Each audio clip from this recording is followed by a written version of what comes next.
Hey, we're continuing with our topic that we started last week, talking about the evolution of prayer. And we covered the history of silent unity, which started back in 1890.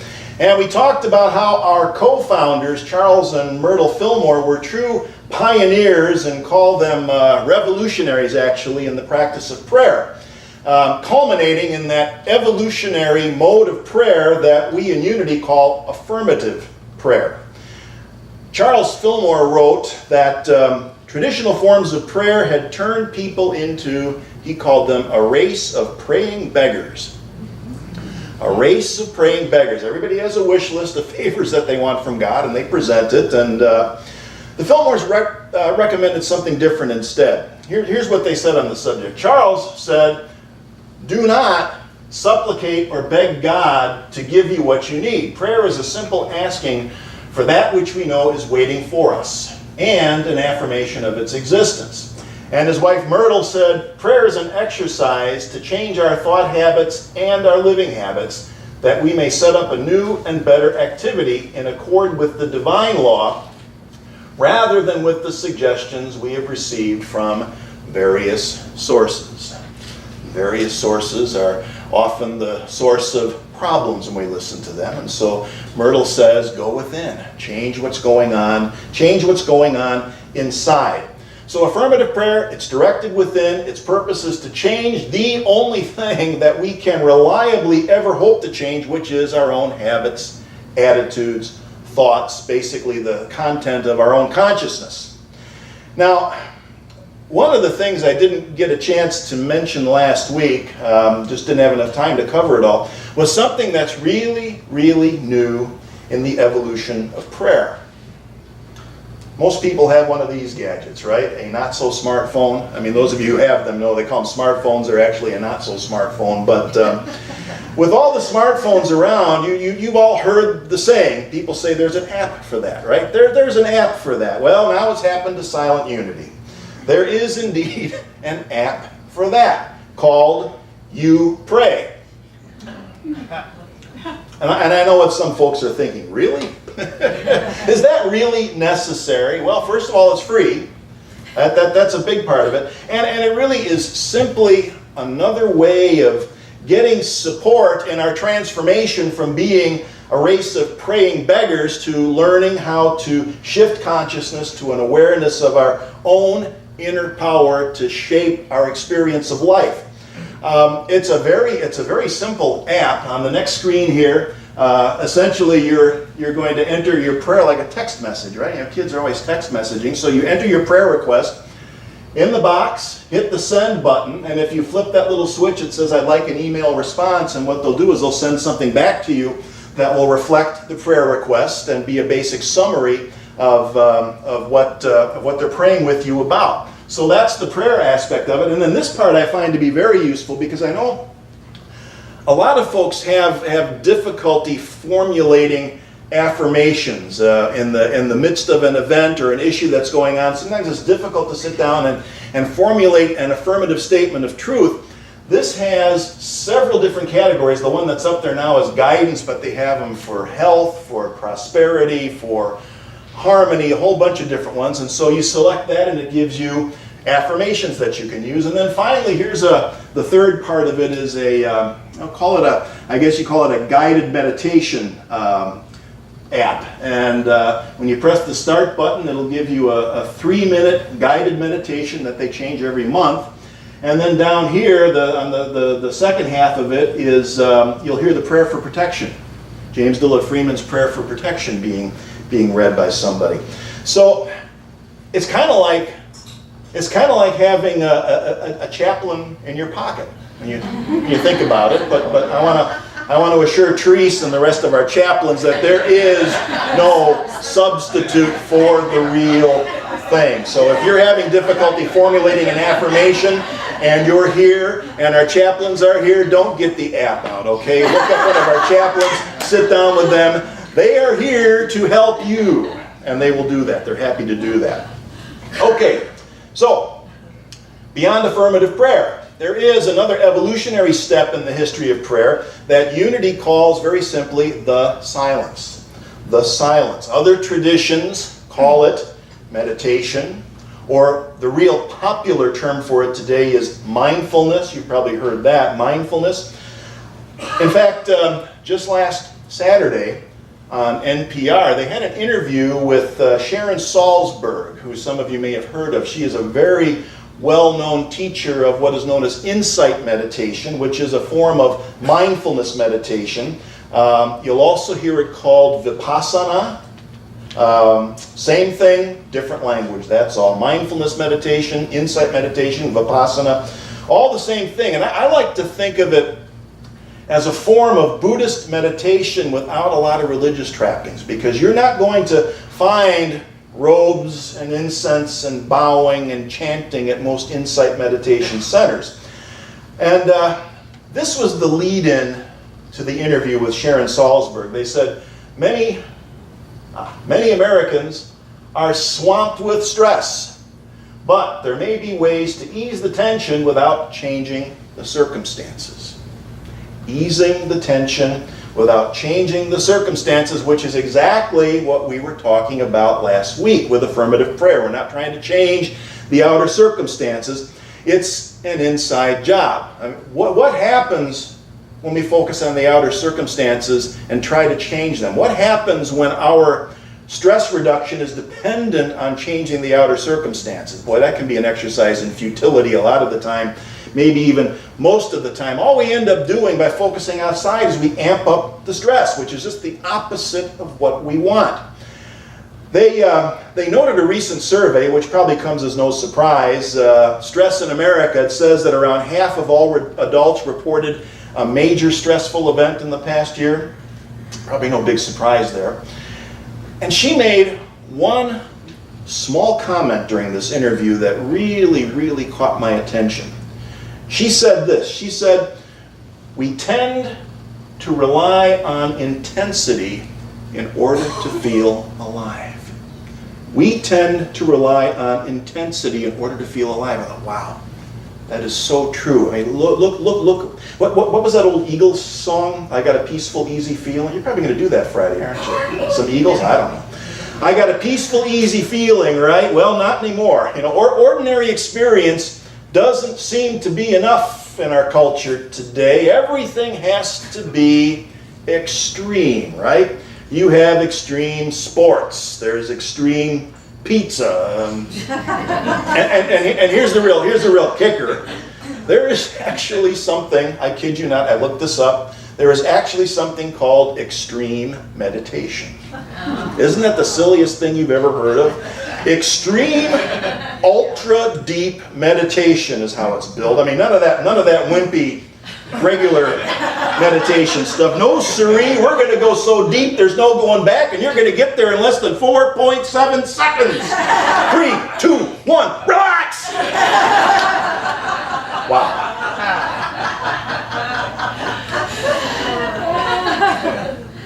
You end up in another dimension and you stay there. We do indeed tend to rely on intensity in order to feel alive. And what do you think happens when we try to maintain that level of intensity? Well, there you go. More stress, self-inflicted. So, Sharon Salzberg has a simple definition of mindfulness. She said, mindfulness is a way of looking at the world without bias, fears, or assumptions. That's good.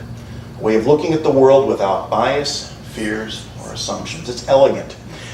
The difficulty we face is that the human mind is constantly evaluating every single thing we experience. That's its job in an evolutionary sense, part of our survival mechanism. It evaluates everything. We are constantly adding something more to the experience that we're having.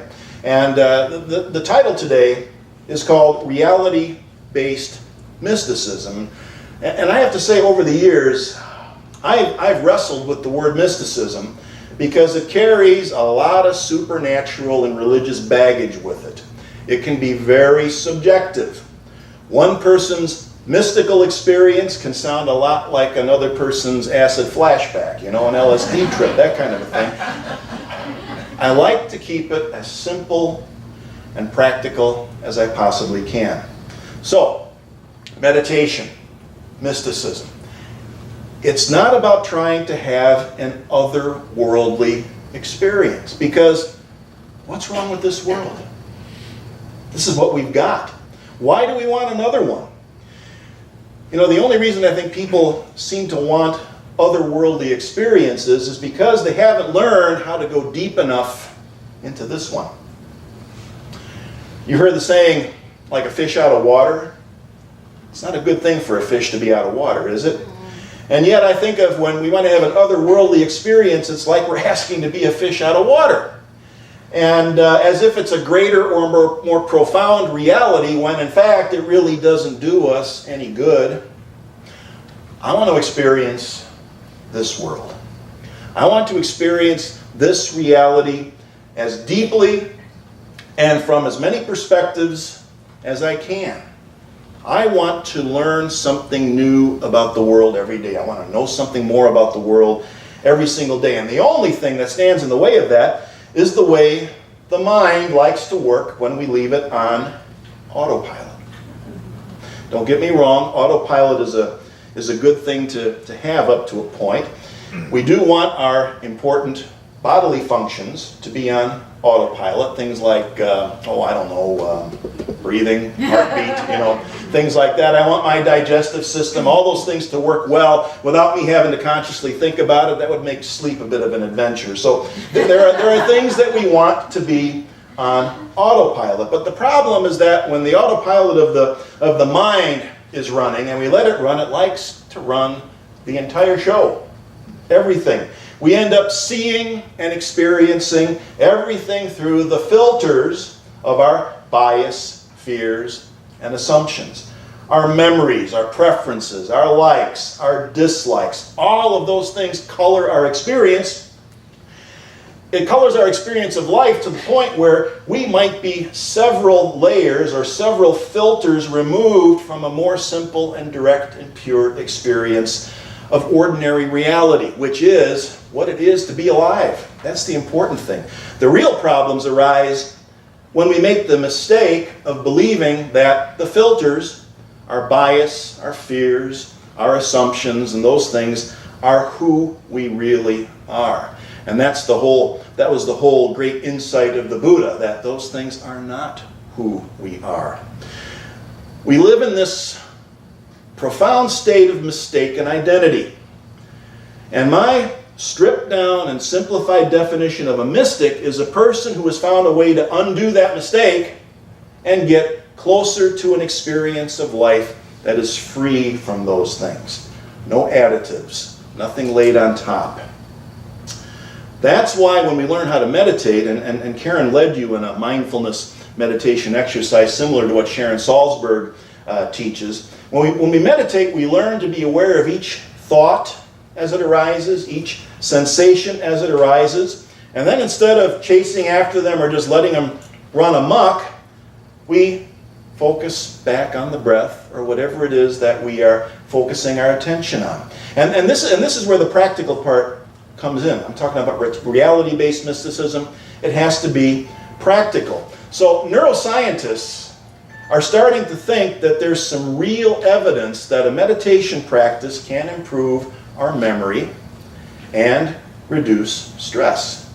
Probably comes as no surprise to you all here, but the work keeps going on and the information keeps coming in.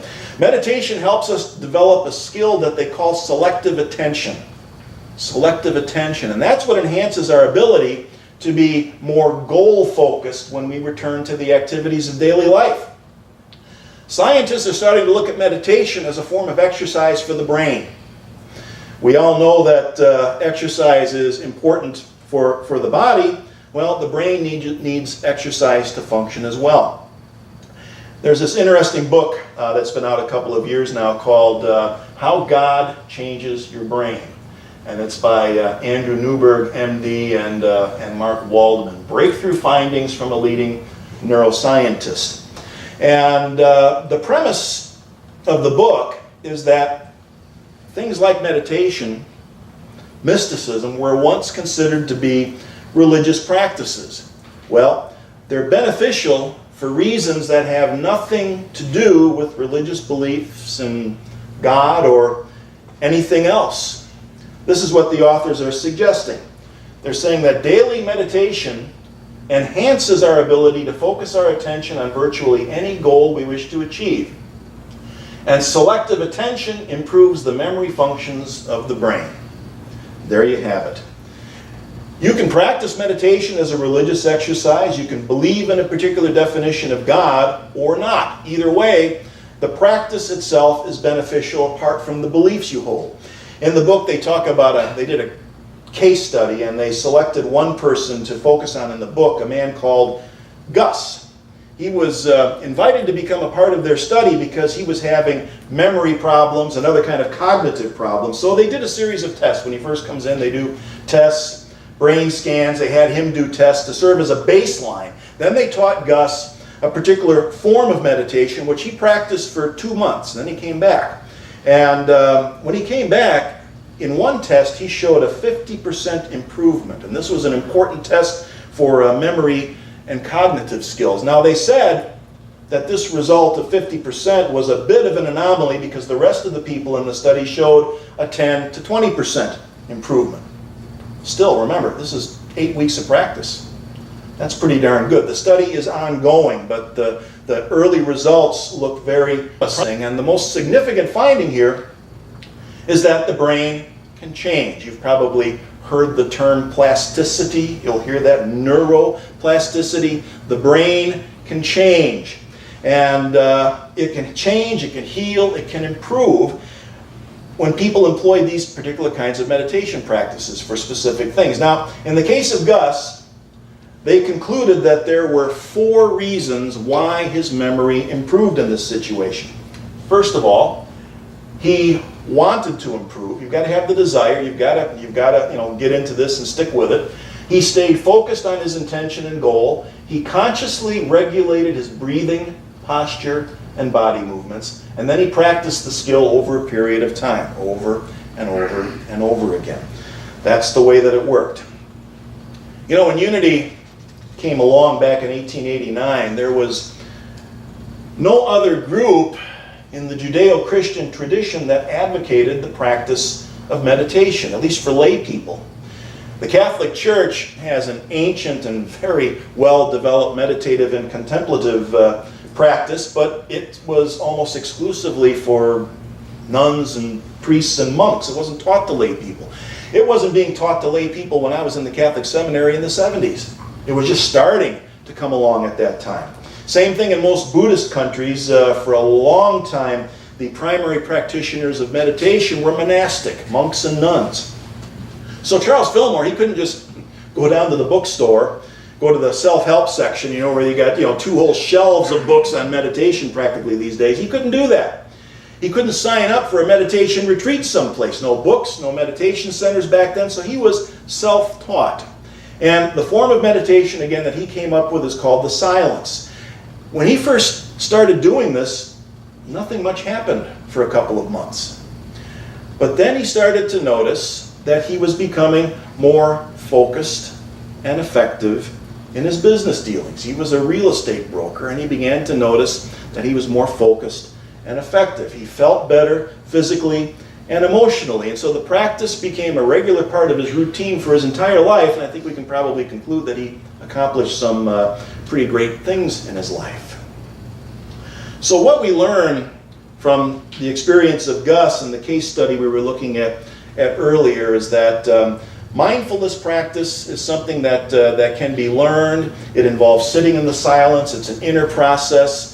We have meditation classes usually in the fall. There's a Vipassana group that meets here, I want to say in October usually, where they teach insight meditation, and we teach meditation in the fall on alternating years. So that's something that is very useful. But the thing we learned about this study that was interesting to me is that what we might want to add to the silence or to just plain sitting meditation is some sort of gentle physical practice. The one I've got highlighted there. He consciously regulated his breathing, posture, and body movements. What they're finding out is that combining some sort of a meditative movement practice is very beneficial and actually augments the benefits of silent meditation. So yoga, Tai Chi would work well, and there are other suggestions in the book how God changes your brain if you're interested in that. You know, this last June at our Lake Tahoe retreat, the theme was